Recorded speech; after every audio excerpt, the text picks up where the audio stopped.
views and opinions expressed in this program are those of the participants and do not necessarily reflect the views of BronxNet or the program underwriters. Hi, and welcome to Open Tuesday, a weekly program providing you the latest information, resources, services, and community efforts taking place locally here in the Bronx and virtually. I'm your host, Sonyi Lopez, and today is Tuesday, April 6th. Coming up, April is Autism Awareness Month. We'll learn about how Montefiore's Rose F. Kennedy Center continues providing support and services to families and children with autism. Then, Bronx Community Health Network invites us to their Learning Cafe, a 3-part webinar series addressing social needs in the time of COVID and beyond. After that, we'll learn about CS for All, a program seeking to provide computer science education to all New York City public school students. And Ostos Foundation highlights their essential worker students, medical alumni, and more through their 2021 virtual annual scholarship benefit. So please stick around. Open Tuesday starts now.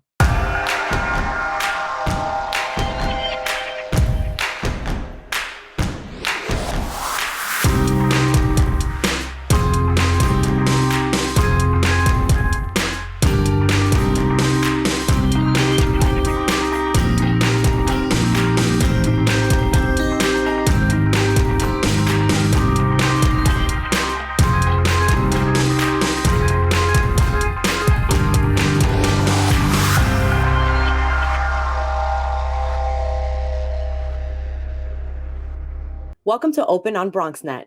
I'm your host, Sonyi Lopez, inviting you to get social with us at BronxNet TV on Instagram and Twitter, and BronxNet Community Television on Facebook. April is Autism Awareness Month, and providing support and services for families and children with autism here in the Bronx is a recent Mother Cabrini Health Foundation grant recipient, the Rose F. Kennedy Center at Montefiore. Joining us now to share more are Dr. Lisa Heidi Shulman, Neurodevelopmental Pediatrician, and Dr. Maria Valicenti-Mcdermott, Developmental Behavioral Pediatrician at the Rose F. Kennedy Children's Evaluation and Rehabilitation Center at Montefiore. Welcome, doctors. Thank you so much for joining us this morning. Our pleasure. One of our favorite topics to talk about. Yes, and something you know a lot about, right? So can you please tell us about Montefiore's Rose F. Kennedy Center here in the Bronx? Sure. Well, for 64 years, the Rose F. Kennedy Center has been a resource to families of the Bronx who have children with the full range of developmental disabilities. This is a kind of one-stop shopping model where medical specialists come together with educational and developmental specialists, 20 different specialties in total, to meet the medical diagnostic needs and also provide therapies for these full range of developmental disabilities. And autism, we serve about 7,000 children with the full range of disabilities each year, and about 1,500 of those children have autism. And about 500 come for weekly therapies here. So this is an important resource, and we're very committed to our Bronx community. Thank you, doctor, for sharing. And can you elaborate on some of the services and the support that children and families receive here, specifically with autism? Sure. Well, one of the most important services to recognize is to make a diagnosis. So children do not come out of the womb with a diagnosis of autism or other developmental disabilities written on their forehead. It's a process of figuring out, why is this child not speaking?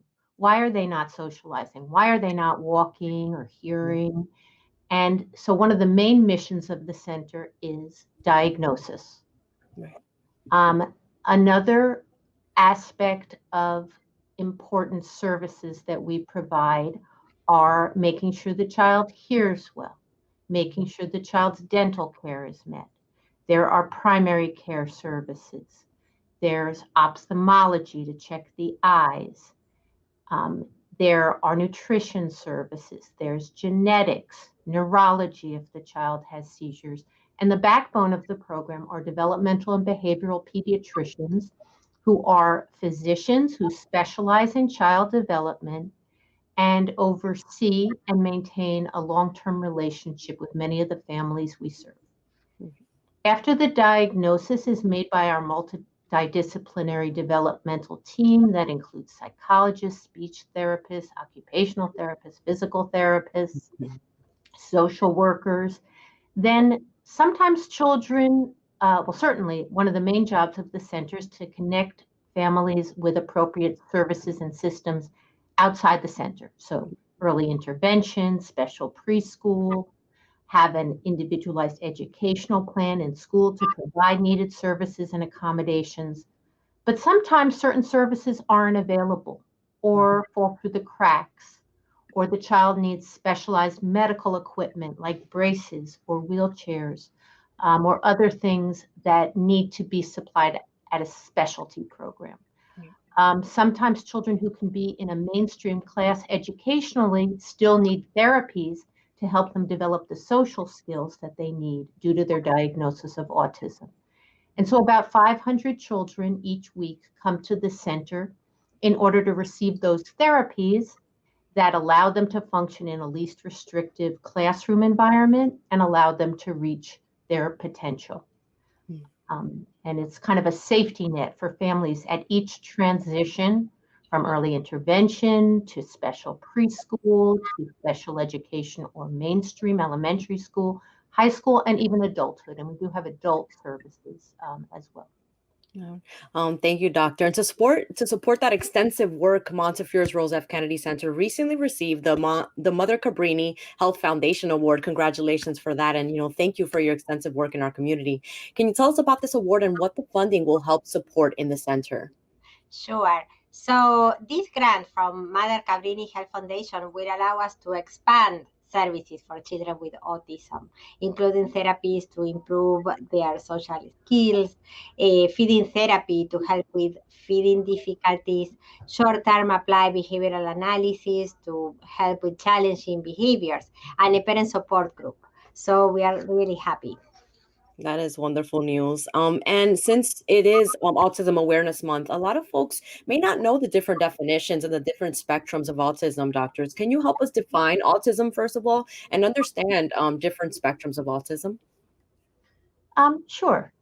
So these days, there is one title for the full umbrella of conditions and variety of difficulties that fall under autism, and that is autism spectrum disorder. Mm-hmm. And autism spectrum disorder is at its core a social problem. Mm-hmm.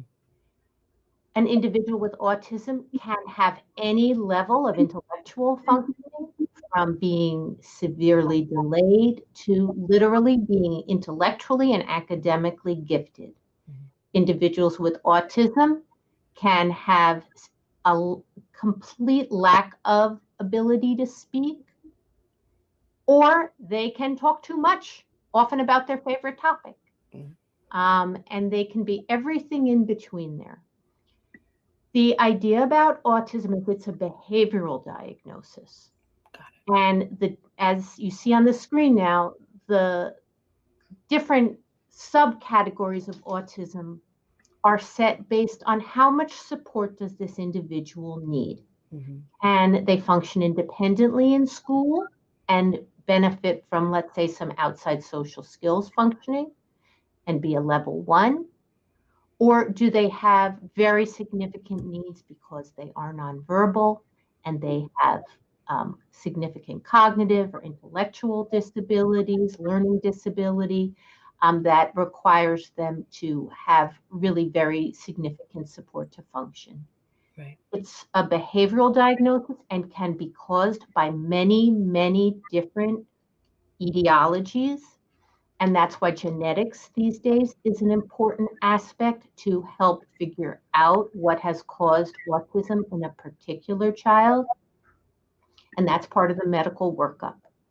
So again, autism is basically at its core a social difficulty impacting how an individual has conversations, shares emotion, their use of eye contact, personal space, or what are called nonverbal communication efforts, and it affects their functioning in terms of relationships with peers and even often family members. Often there are associated restricted interests, real passions about specific things, repetitive behaviors, rigidity, and also sensitivities to things that don't bother other people. So I like to point out that autism is not the same thing as what used to be called mental retardation or is currently called intellectual disability. It is not a behavior problem. Subsets of individuals with autism do have difficulties with cognition and behavior, but they are not inherent in the diagnosis. Right. Oftentimes, I'd like to mention that people with autism face discrimination in workplaces and in school places, among friends, et cetera, and family. So I'm glad you brought that up, Doctor. And this is why it's important to highlight, autism awareness, especially during this month, but even beyond it. So thank you for breaking that down for us. Would you also be able to share the autism rates here in the Bronx in particular? How are Bronxites affected by autism? So if you look for autism and you define social impairment, you will find it wherever you look. So the prevalence rate at this time in any community should be 1 out of 54 children. If you see lower rates, that means that children have not made it to the point of a diagnostic evaluation in order to receive that diagnosis. Got it. So I actually, before our talk right now, I did look up to see what were prevalence rates listed for the Bronx. And to be honest, I wasn't able to find them. But as a generally underserved area where there are obstacles to accessing diagnosis, I will assume it is listed as less prevalent. Right. But again, you have to look for it. You have to attain diagnostic expertise. And there are obstacles to that. And that's part of the reason why a center like the Rose F. Kennedy Children's Evaluation and Rehabilitation Center provides such a critical service, because we bring our autism expertise to the front door. Every child we see, we are determining, do they have autism? Do they have another diagnosis? And that's the mission of a center like this that sees 7,000 children a year. They are all being looked at through that diagnostic lens. Thank you so much, doctors, again, for your time. Before we go, we've run out of time, but if you can just provide more information about the Children's Evaluation and Rehabilitation Center at Montefiore, how can people get in touch and find out more information? You can call to refer your child by calling 718-430-8500. You can email RFK CERS, our Rose F. Kennedy Children's Evaluation and Rehabilitation Center info@montefiore.org. And we welcome your question. Thank you. Thank you so much, Drs. Lisa Heidi Shulman and Dr. Maria Valicenti-Mcdermott, for joining us today. Thank you. Thank you, Sachi. Thank you for your work. We'll be right back here on Open BXRX Tuesday. We know that people are dealing with the health crisis, but there's also a lot of food insecurity. We're giving out healthy food options, and that's what's key here. If you're a senior, you have a disability, they'll actually deliver meals to you. The residents are anxious, they're worried, they're scared, they want to be tested. When things were happening in our community and we couldn't get the help. There's almost a presumption of criminality that attaches to your skin color. The site will prioritize those who are at highest risk in the population. If you feel symptoms and you'd like to visit one of these COVID-19 testing sites here in the Bronx, you may call the State Health Department's hotline. Important to note about this site is no reservations are needed. This is a walk-in clinic. A lot of us are out of work and looking for something to do. We have the machinery and the skills to make large scales of these masks and gowns. Take care of your people. It's going to go way further than we actually can understand. Right now, employees like myself are just adjusting to the new reality. Reporting from Bronx, this is Trans.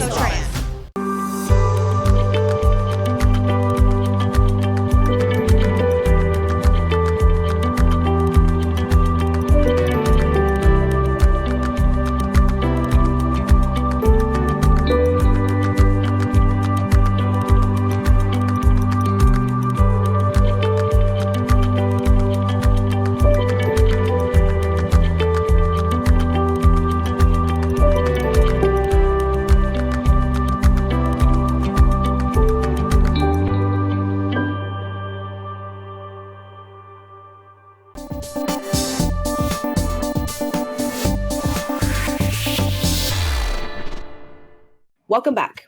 In keeping up with their mission to improve the health of people and families in the Bronx, Bronx Community Health Network is holding a series of events in the next few weeks. Joining us now to share more and invite you to the Learning Cafe at BCHN are Paulette Spencer, Community Engagement Policy Analyst, and Nana Adenu-Mensah, Health Educator at BCHN. Welcome. Thank you so much for joining us today, ladies. Thank you so much for having me. Of course. To start, can you tell us about Bronx Community Health Network and your mission? Sure. The Bronx Community Health Network is a nonprofit organization founded in 1996.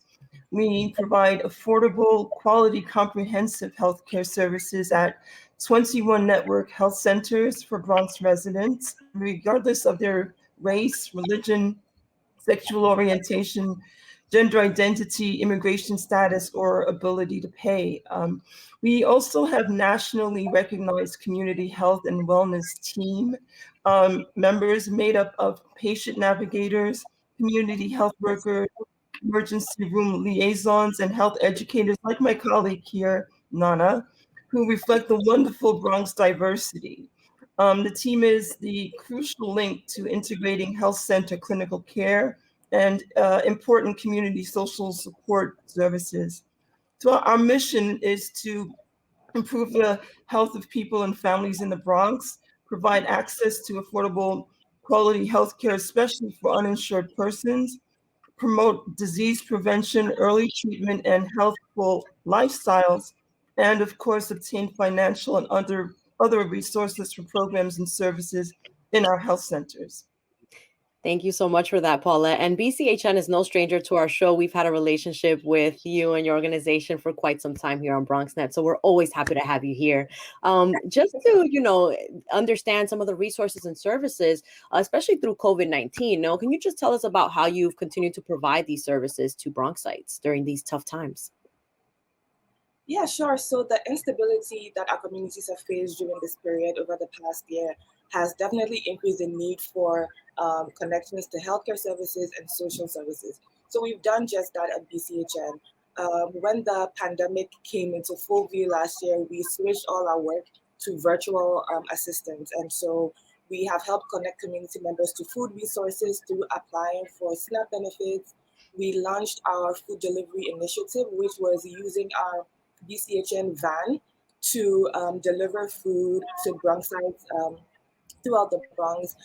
We've helped community members access pandemic-related resources that became available. So for example, COVID-19 burial benefits. We've helped community members apply for affordable housing. We've provided so much support for pregnant moms across the Bronx. And also we've helped people connect to primary health care, and this has usually included applying for health insurance through the New York State of Health Marketplace. Thank you so much for that, Nana. And something else that BCHN is helping with is the New York State of Health and the New York State Department of Finance recently announced a special enrollment period for uninsured New Yorkers. What is the application period and how can BCHN assist? Yeah, that's absolutely right. So the enrollment period, which is the period of time that people can apply for health insurance through the marketplace, has been extended to the end of the year, and so until December 31st, 2021. So anyone who needs health insurance right now can apply. But in addition to that, there have been other exciting changes that have come up that will provide discounts and cost savings for people who need health insurance right now. So the most important ones are, one, that if you're already enrolled in the marketplace, that you may be eligible for discounts to lower your costs. And two, for people who had higher incomes who were originally not eligible for discounts through the marketplace may now be eligible, and so you can check. And the third thing is that no matter when you apply for health insurance during the month, you can start using your new coverage on the first day of the following month. So it's really exciting, really great benefits that people should take advantage of. And we know it can be confusing, so we're here to help, as we said before, yeah. So if it is starting a new application or updating your application to see if you're eligible for more discounts and benefits, just let us know. Call us at 929-220-8181. Send us an email at info@bchnhealth.org or follow us on social media at bchnhealth. And our team of certified application counselors will be more than happy to help you with getting health insurance. And if you do not qualify for health insurance, we can definitely connect you to our network of healthcare centers around the Bronx that offer low-cost, quality healthcare services, regardless of your ability to pay, as Paulette said. Thank you so much for breaking that down, Nana. It's really appreciated by our Bronxites, and you provided that information and how to get connected, so thank you for that. Now, another virtual thing that BCHN is doing is a 3-part series called The Learning Cafe at BCHN. Can you share more about your recent talk, Voices Leading the Way, and what the talk was about? Well, the series itself is the overall series itself is called the Learning Cafe. This 3-part webinar is really called Addressing Social Needs in the Time of COVID and Beyond. And we are holding the first of this 3-part series today, which will really focus on what we call voices from the field. We're going to be really looking at how, in the face of the COVID-19 pandemic, many of our agencies in the city that focus on housing, on food security, and on the houseless population have had to adjust their services to meet the needs for their clients during this crisis. Wow. And that will take place today from 2 to 3 p.m. And a person can still register on our webpage at www.bchnhealth.org. Thank you for that, Paulette. Unfortunately, our show is pre-taped and airs the following week on the 6th of April. So folks will they'll miss that first one, but you do have 2 upcoming ones that they can still register for, right? So can we talk about that one, actually? They are called the Sustaining the Value of Community Health Workers and Going Digital. What will these discussions be about, and when are they taking place? So Sustaining the Value of Health Workers will take place on Tuesday, April 13th, from 2 to 3 p.m. And we will be looking at the importance of community health workers to the work we do in federally qualified health centers. And that will include a review of the policy and advocacy work that's being done here in New York City and the funding opportunities that exist for supporting the programs. The third of this webinar series will take place on Tuesday, April 22nd at between 2 to 3 p.m. And that will really cover the world of healthcare technology. And that will look at some of the apps that we've been using and how the vendors themselves who create these apps have had to adjust and for the increased need for their services. So we'll really be looking at apps that focus on loneliness and depression in primary care patients. We'll look also at apps that serve as a bridge for referral services between community health workers and physicians to serve communities in terms of social determinants of health. And we'll also look at apps that focus on health education that target learning about asthma and diabetes. Sounds like an incredible series that we definitely want to be a part of. Thank you for sharing, Paulette. Let's say folks didn't have the opportunity to register. Can we tune in at a separate date online, maybe on BCHN's website? Is it going to be available for reshare? Certainly. We do have a YouTube channel, and all of our web videos are actually archived there. Perfect. Thank you. And one more time, how can people get in touch and find out more about their services at Bronx Community Health Network? If Nana can help us out with that, she did such a wonderful job earlier. Yes.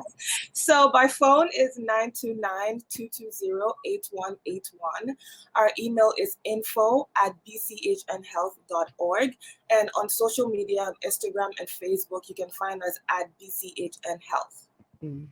Before we go, can we actually just talk about the importance of continuing this work in the Bronx in particular? And, even through the pandemic, 1 year into this pandemic, so many folks have, dealt with so many different issues, food insecurity. And you mentioned the van, helping folks with that access to food, just the importance of continuing this work through the pandemic and how you're able to do that and how people can help too.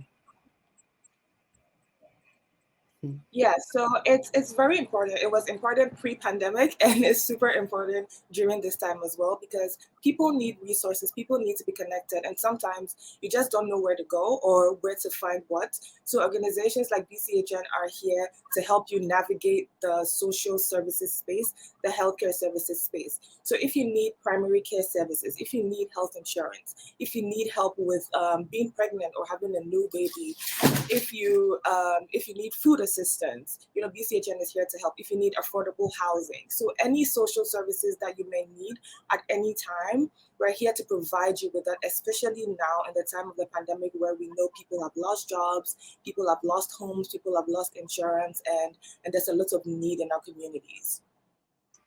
Now, let's say someone wants to help BCHN in return. How can they support your services and, donate and assist you with those services as well?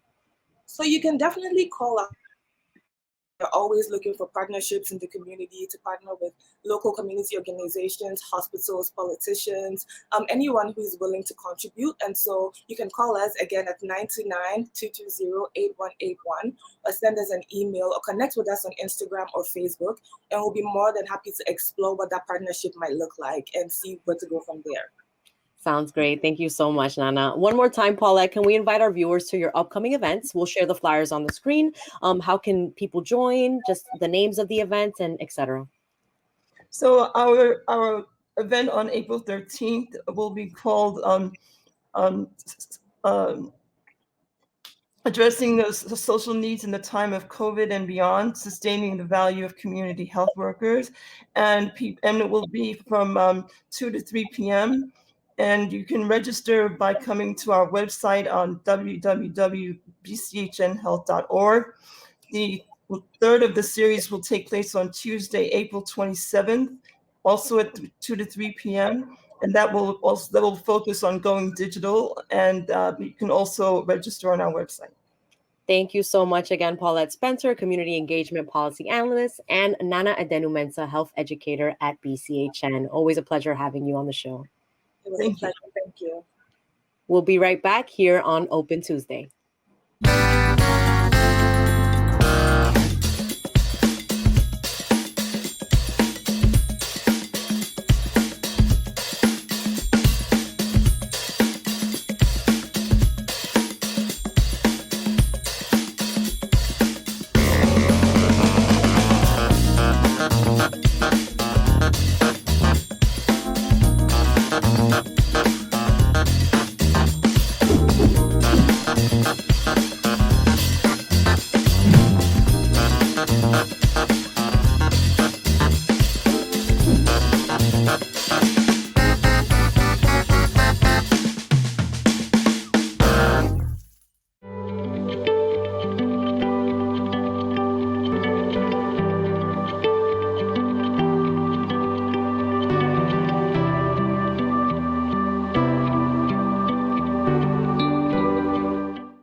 Welcome back.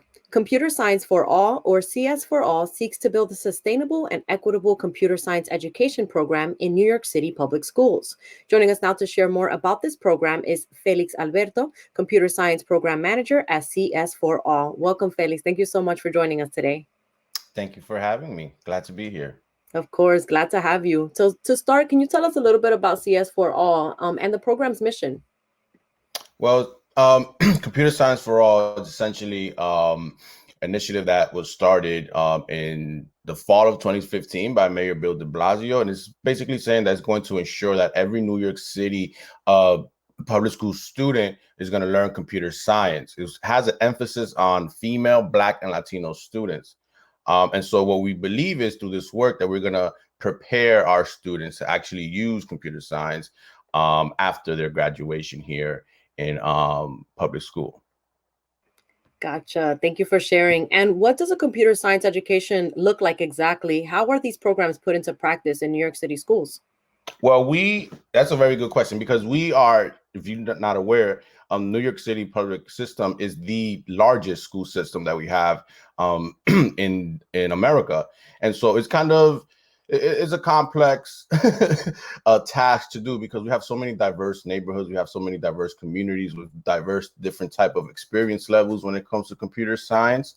And so what we do is we try to meet them where they're at, and then try to make sure that they have a solid foundation. So we grab some teachers, we train them on how to use computer science, right? And then hopefully they go back and actually use some of these things that we teach them in their classrooms. And so it ranges from something as small as just, 1 or 2 weeks to some big as, a full semester of CS.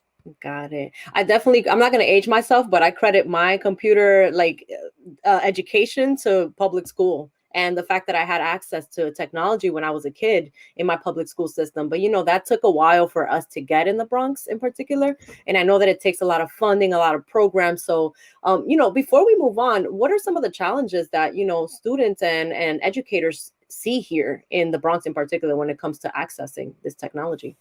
Well, that's a very good question. We have exposure as one of the issues, access to different technology, and the sense of belonging, right? Making sure that students see themselves in these career fields, specifically students from the Bronx are able to see themselves in this career field, that they're able to have these different type of experiences growing up so they can connect that to a career field.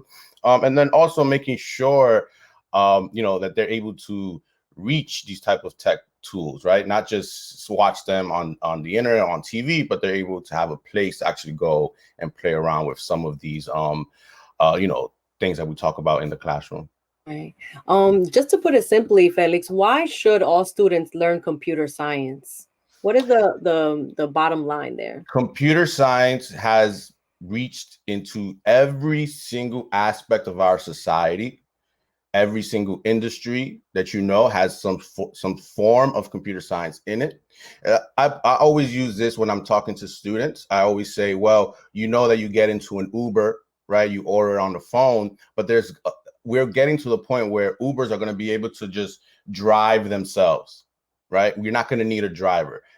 Completely diminishing an entire fleet, an entire profession of just drivers, right? You're not going to need them anymore. So it's important for them to know how to use these things, and how to use computer science, and know how to code, and know how to program, because it's going to give them just more opportunity in the future. Some of these jobs that we have now are not going to exist tomorrow. So we want to make sure that they're ready. Absolutely. And something that we kind of talked about is equity.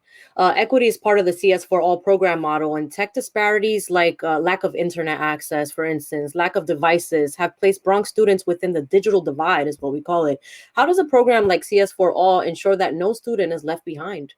So we try to make sure that, when we are teaching our teachers, that they use a diverse range of approaches. One of the things that we use, one of the strategies that we use is called Unplugged Activities, where you can still learn computer science, right? And you don't need to have a computer. A computer is not required. And so we try to lean on, depending on the conditions of the school, the community, or whatever, as to what are the best approaches for that school. So if they can't rely much on devices, we try to flood them with as many unplugged activities as they can, so students can at least understand the concepts behind computer science. Got it. And are all New York City schools participating in this program? If not, should they be? And how can they apply? So the hope is that we get every single New York City school in the program. And right now we're I think we're at a good space. It's a 10-year initiative, right? So we're not there. We haven't reached every single school, but if schools do want to get CS for All or CS for All support in their school, all they need to do is go to csforall.nyc, and we're gonna have a registration interest form there.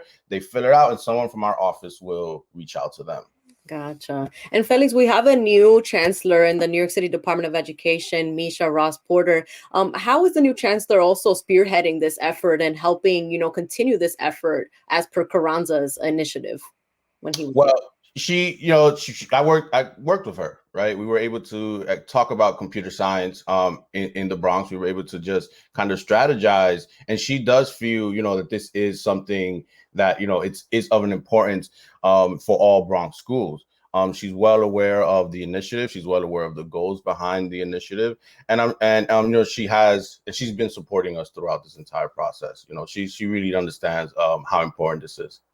That's wonderful news. And when we talk about computer science, the education turning into like a pipeline for careers down the line for students, what are some of those careers that students can achieve through just learning computer science and, acquiring this knowledge? Well, the number one thing we go to, right, is coders, programmers, right, things of that sort.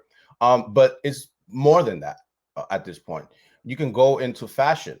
Right, you can be a fashion artist by creating lovely, figures that you can 3D print. Okay, you can also if you like jewelry and things like that, you can design jewelry, print them out. Get yourself started that way. That's just another one that's not so typical, but it's still one of the things that we see as how computer science is changing the landscape of all of these industries. The sky is definitely the limit when it comes to technology. I mean, look at us now. We're here in this virtual realm, and we need tech assistance. I was having a struggle off camera with trying to connect my AirPods, for instance, and I need a student to help me out. How can I get this done? So it's definitely an important initiative to have at a young age. The access that you're providing through this program is incredible. I also wanted to learn about what the goal is eventually. How can New York City get there and achieve this goal with our students, especially in the Bronx? And so it's that's a very good question. And I kind of mentioned some of these things before. The goal here is to make sure that students of color, specifically Black and Latino students of color from underrepresented neighborhoods, are able to see themselves as part of this program, or see themselves as being able to accomplish this. Believe it or not, some of these students, when I walk into a classroom just to speak to them, they don't think that computer science is for them, right? And so the goal here is to make sure that they can see the connection between what their interests are and how that ties into computer science and things that they can achieve.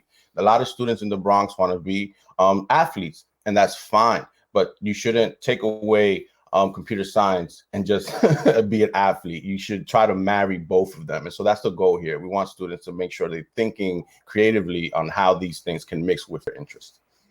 Felix, how did the program transition to the online and remote learning model that we have going on through the COVID-19 pandemic? Were there any challenges with that? How were students also engaged through their learning?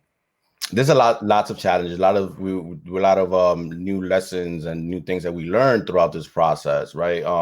And so we just made sure that all of our resources were remote friendly. We went in, we looked at all of our guides, we looked at all of our curriculum, we looked at all of our all of our resources, and we made sure that whatever students were able to do, we keep on there. Whatever students can't do, we try to modify it so it can be done. And what we have figured out is that it's still one of those things that we need to figure out what's that nice little, safe line here that everyone can have that same access. Students, we cannot control some things. For example, the devices that students are on. We wish that we can give them all the exact same devices, but making sure that we provide the resources for teachers to be able to accomplish this was our number one main goal. There's a lot of things that we have to work on still, as far as how students can do this effectively. But we believe that making sure that that teachers and students can do this was our number one focus for the transition.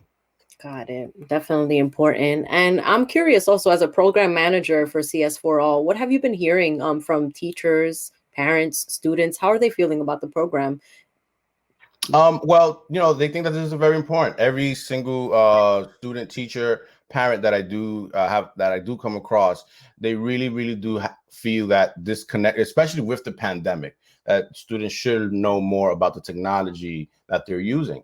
They're in full support, parents that are aware of this. And so then there are parents that they think that all students are doing exactly the same thing when they're going on the computer. We're trying to make sure that there's a distinction between when students are coding versus when students are playing around.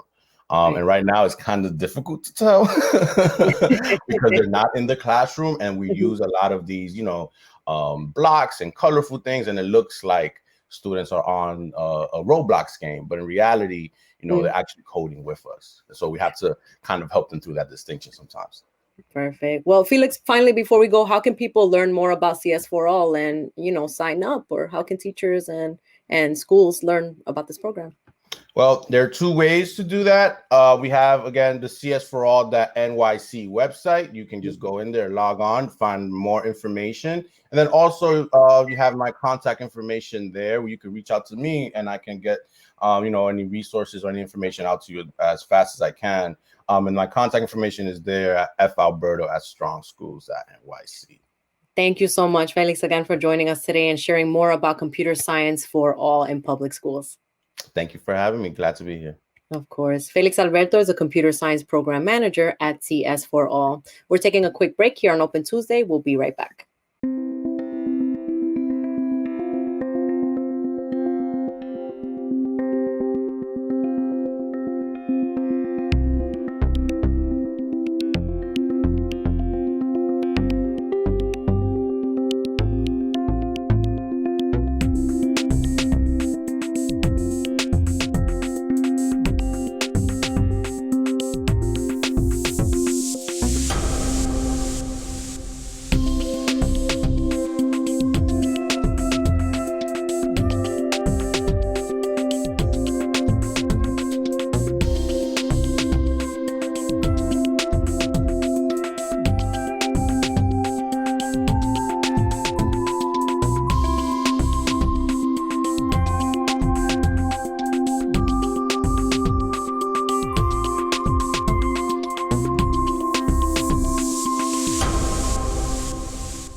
Who's most at risk for coronavirus? People over 65, people with underlying medical conditions like heart disease, chronic lung disease, asthma, diabetes, people undergoing cancer treatment, and people with weakened immune systems. What should you do if you or a loved one is at higher risk?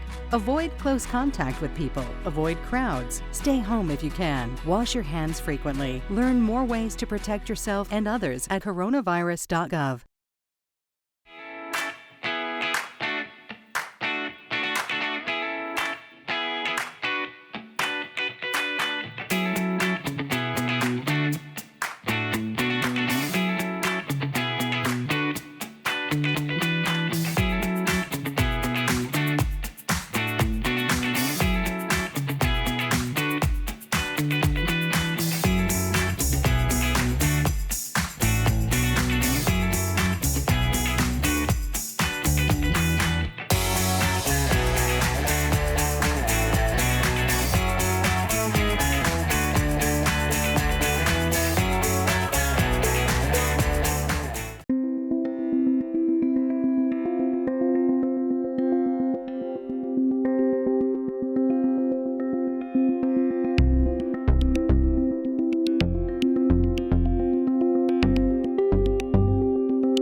Since their inception in 1968, Ostos Community College has continued to serve the community through access to higher education, social services, and beyond.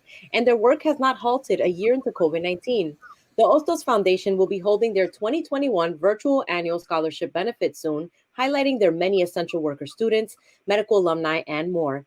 Here now to share more are Idelsa Mendez, Development Officer at the Division of Institutional Advancement of Ostos Community College, and Jason Caraballo, Board Member at Ostos Foundation. Welcome. Thank you both for joining us today. Thank you. Thank you, Sonyi. Of course. So to start, can you tell us about the Ostos Community College Foundation and the foundation's mission? Sure. The Ostos Community College Foundation is an independent nonprofit, separate from the school, but it works to support the institutional mission of Ostos Community College. And I like to think of Ostos Community College as more than a community college, but a college of the community. And the foundation does a lot of work to help Ostos accomplish that and make higher education accessible to everyone in the community. We work very closely with the school to meet whatever the students' needs are, largely scholarship needs to fund tuition, books, transit, and the like, but also to meet other needs, including student food pantry that we have on campus. And this work is definitely important through the pandemic. No, this past year has been really tough for Ostos students and the community surrounding it as well. Can you share some of the challenges that Ostos students have faced, especially through COVID-19, and how the foundation has continued to help? Sure. So the pandemic hit our students very hard. Our students were and still are experiencing food insecurity, and many of them are making very difficult choices about whether or not they can afford continue their education. We offer scholarships that provide financial assistance for personal needs and tuition-based. Our students are diverse and they are very different circumstances and challenges. So our goal is to create scholarship opportunities that can meet their specific needs. Thank you, Idelsa, for that. And the foundation will actually be holding your 2021 annual scholarship benefit virtually this year, of course. Can you tell us a little bit more about the event? Sure. The 2021 scholarship benefit will be virtual and will be a Zoom event on Thursday, April 29 at 6 p.m. It is free to attend, and you can find the link to register on the website, hostosbenefit.com. This is our premier fundraising event to support student success, and we are very excited about our program for the event. Yeah. I want to learn a little bit more about that program. So I hear that you'll be highlighting some very special alumni and students this year. Could you share more about this and why it's important to celebrate these students in particular? Of course. So we will be honoring just a few of our many alumni in the healthcare field. Hostos has an excellent nursing program and allied health program, and this year we will show how much strength and courage it takes for to go into that field. These are healthcare professionals that are often overlooked, like ER nurses and long-term care nurses, and so we wanted to thank them for their contributions to this effort to fight the pandemic. And someone else who's being offered is actually Jose Serrano, former congressman of District 15 here in the South Bronx. He'll be honored as well during the virtual event. Can you tell us about the importance of honoring the former congressman and his longstanding work in the community and Ostos in particular? Absolutely. Congressman Serrano, during his 30 plus years in representing the district on the federal level, he's been an incredible fighter for Ostos. He's supported this school tremendously to help it keep its doors open, to help it really live its mission and serve the thousands of students that have come through its doors over the years. Over the years, we've been incredibly fortunate to count a number of people as supporters and champions of Ostos, and Congressman Jose Serrano, he's right up there at the top of that list. He's been one of our strongest allies. And the congressman also recently shared a photo of himself with the Ostos uniform. I think he was running track, showing solidarity with Ostos Community College. And, it's a beautiful relationship for sure that he has had with the community. And, he's Richie Torres is filling in big shoes, but he's here now in representing the district. So we're always proud of the work of Jose Serrano, and thank you for honoring him during the virtual event. Can we also just talk about how people can donate to the scholarship benefit? How will the funds help a student at Ostos? Sure. So to give to Hostos, you can go to the website, the hostosbenefit.com, and to find out more information. You can also give directly to support scholarships to give to hostos.com. And a scholarship helps students to pay for tuition, housing, books, transportation, and more. And if you wanted to hear the stories of how your gift has an impact on the students, you can also visit the Hostos page and go to the our last event, which was the Scholar Appreciation event, where you can find some beautiful testimony from our students, a scholarship recipient, on how a scholarship has an impact in their educational trajectory. Thank you. And can you share, Idelsa, maybe a story about a student that you'll be highlighting during the event? We talked a little offline about one of those students, and she has an incredible story. Can you just share with our viewers a little bit about it? Yes, so we want to, we've been creative because moving to the virtual world has been one of the challenges that we are facing. But we wanted to take this opportunity to also show some of the people that are going to be attending the event what would be alive in the Hostos, a day in the life of Hostos students. So we're going to be highlighting one of our students. We're going to show, it's going to be a short documentary, and we are very excited about that. And she's just one example of what it takes to be a Hostos student, and also our students, they pretty much have a similar background in the sense that we all, most of them are first time college generation, and with kids. So we wanted to show people basically the story of one of our students that in a sense is the story of many of our students. So we were very excited about that. And I know you're going to be helping with that as well. So I thank you for that, Sonyi. Of course, always happy to collaborate in community, always. So thank you, for reaching out with that collaboration. No, thank you. Of course.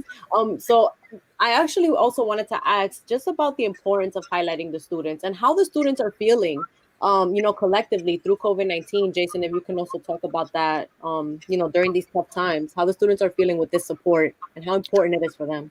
No, absolutely. I think, generally, even outside of the pandemic that we've been living in for the last year, many of our students face a number of challenges. A lot of our students are not your traditional students. Some have chosen to, pursue higher education a little bit later in life, and they have additional responsibilities, primarily family responsibilities. They may be challenged financially. They may be new to the country and experience, some cultural challenges, just, getting acclimated to a new environment. So, in general and historically, I think our students are the exemplification of perseverance. And that perseverance was on full display, or has been on full display since last spring, when the school had to pivot to remote learning. And when that decision was made to go to online learning, we realized, or it was confirmed for us what we largely understood, that many of our students did not have the capability, the devices, the ready access to internet to be able to continue in a remote learning environment. And the foundation, we made a decision to make that possible for hundreds of our students, and we allocated funds to provide them with the devices that they needed in order to continue their remote learning. So, our students have been incredibly adaptive, and they've just done an excellent job of enduring the challenges and achieving what they've set their mind to. Thank you for sharing that. How are students specifically selected for a scholarship at Ostos? Is there a certain, GPA requirement, a certain, situation that they need to be in order to qualify for the scholarship in particular? So we have, different scholarship based on the student needs. We have scholarship that are based on academic performance, and we also have a scholarship that are based on student financial needs. We have, like one of the honorees for this event is the Finer family, and they establish a scholarship to help students based on financial needs. So we, like I mentioned before, our students, sometimes they need money for transportation. They need money to pay for one class because, they don't have more financially. So the different scholarship that we have is for different, is not only based on academic performance, but also based on financial needs. And we also have a scholarship committee. All the students, they need to apply. Sometimes, they need to write an essay, so the scholarship committee can decide if they qualify for the funds. But we don't want to do a scholarship based on financial performance, because we understand that if you're not doing well financially, it's going to be hard for you to concentrate in school. So that's why we have different scholarships based on different needs. Got it. Finally, without further ado, let's invite people to the Ostos virtual annual scholarship benefit. How can people tune in? When is it? What time? And all that good stuff. So we wanted to invite people to come to our event. Again, it's going to be next April 29 at 6 p.m. We also wanted to encourage people to donate because we're going to have a few sponsorship opportunities. So please visit the website, hostosbenefit.com, and you can also contact me. My info, I think, is going to be there. Please feel free to call me if you want to make a gift, if you want to find out how you can also establish your own scholarship fund. Feel free to call. Thank you so much, Idelsa and Jason, again for joining us today and sharing more about Hostos Foundation's 2021 Virtual Annual Scholarship Benefit. Thank you so much, Sonyi, for this opportunity. We really appreciate your help and support, and we're looking forward to see you there as well. I'll be there virtually. Thank you so much. Thank you. That's all for our show today. I'm your host, Sonyi Lopez, wishing you and your family safety and wellness now and always. Take care. See you next time.